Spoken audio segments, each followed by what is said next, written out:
Erik Ten Hag is the new Manchester United manager, and this is the first time in a long time when the hopes of the Red Devils fans can come true. In this video, we'll talk about Ten Hag's style, how his Ajax played, and what his Manchester United could look like. The Dutchman has a real chance to start a new era in the red part of Manchester.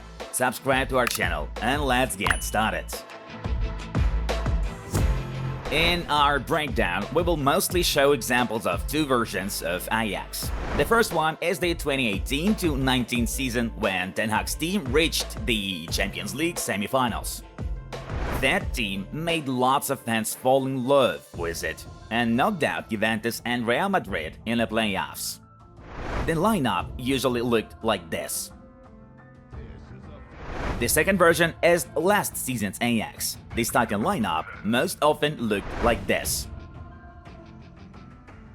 In fact, the differences in both lineups are minimal, which emphasizes the coach's loyalty to his philosophy. The basic formation for Erik Ten Hag at Ajax was a 4-3-3 with triangle in the midfield, where one midfielder was more attack-prone. Previously, it was Donny van de Beek, and last season it was Steven Berghuis. Of course, we are talking about the most frequent starting 11 appearances. Situationally, other players could also play these roles. However, this information is rather arbitrary.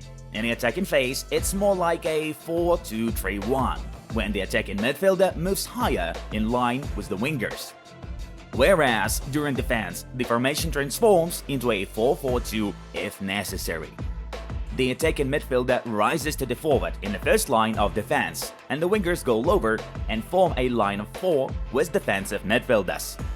Such transformations were most often used by Ten Hag in matches with stronger opponents, because this formation is more suitable for structured defense. In it, the wingers get more defensive work, which can reduce their attacking potential. Let's move on. During build-ups, Ten Hag used several options. During the first one, the defensive midfielder, usually Edson Alvarez, drops close to the two central defenders. Fullbacks in this situation go high enough to create a wide attack. This, in turn, allowed the wingers to move to the half spaces and take a more dangerous position for the opponent's goal. The classic formation for building attacks is described above, but now let's move on to others that reveal an important feature of Ten Hag. Playing considering strength and weaknesses of individual players. Manchester United have often lacked that in recent years. So, in the 2021-22 season, Daley Blind was Ajax's main left-back. He has never been famous for his special speed, and his age does no good for him constantly joining attacks. However, Blind has great vision and good passing skills, so Ten Hag decided to take advantage of that. During build-ups, he doesn't send Blind forward. The players stay and forms a 3-back line with 2 central defenders. This gives variability during build-ups and uses Blind's strength specifically. Right back Mazraoui still moves high, but on the left wing, Blind's spot is taken by left winger Tadic.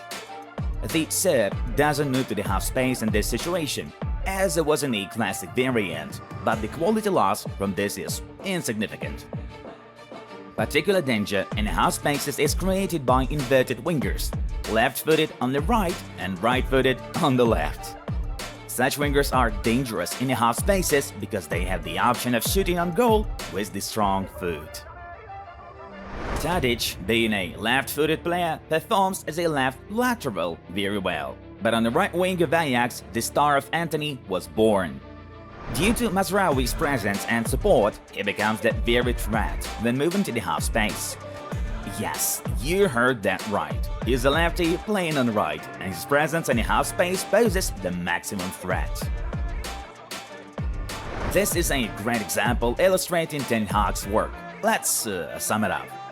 A. Capitalized on Blind's strength. B. Created a numerical advantage during build-ups. C. Compensated for the loss of Blind with the left-footed Tadic in the attack. And D. Kept the threat from Mazraoui and Antony on the right wing. Here's another example, the 2018-19 Ajax. Ten Hag had two inverted wingers back then, Neres on the left and Ziyech on the right. And Tagliafico played more often in defense on the left. In order to maximize the advantage of both inverted wingers and at the same time maintain a numerical majority during build-ups, he came up with the following. Frankie de Jong dropped to the two center-backs. He played as the left center-back. He was extremely threatening in that position. Due to his qualities, he could either progress the ball alone, shoot a long pass forward, or start a build-up with a teammate closest to him. Again, we see Ten Hag making the most of the lineup he has at his disposal. Another trick that Ten Hag uses is space overload. It lies in the fact that a large number of players of his team is concentrated on a small area of the pitch. As Ajax often dominated domestic league matches, they had to find ways to break low and mid blocks. And although it sounds simple enough, it takes a lot of work to train a team in such maneuvers. Otherwise, everyone would play like this. Overall, this maneuver, just like Ten Hag's football in general, has a lot in common with Pep Guardiola. And this is not surprising, because in 2013-15, the Dutchman coached Bayern reserves, while Pep managed the Munich team. It's possible that Ten Hag adopted some of the Spaniards' ideas. By the way, the trick with space overload is also good because in case of losing the ball, it allows you to instantly tackle, block all of the opponent's ways of attack development and retrieve the ball. Of course, there are many risks in this style. Because if the opponent overcomes this crowd of players, it immediately gets a numerical advantage and a chance for a dangerous attack. But these are the risks that proactive teams take.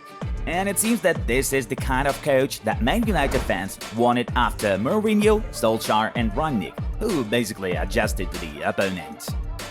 It is also important to note that Ten Hag is able to adjust the game for different combinations of players, not only in defense but also in attack. There was no profile center forward, and Dusan Tadic played that role in his 2018-19 Ajax. The absence of a powerful striker was compensated by the interchangeability of the entire attacking four. Tadic, Neres, Ziyech and Van de Beek often switched places, which confused the opponent. Donny Van de Beek rocked especially in this formation. He crushed numerous defenses with his sprints from the deep. Juventus and Real Madrid will tell you that much. So, among other things, Manchester United can hope for Donny's breakthrough, because he will be reunited with the coach who discovered him.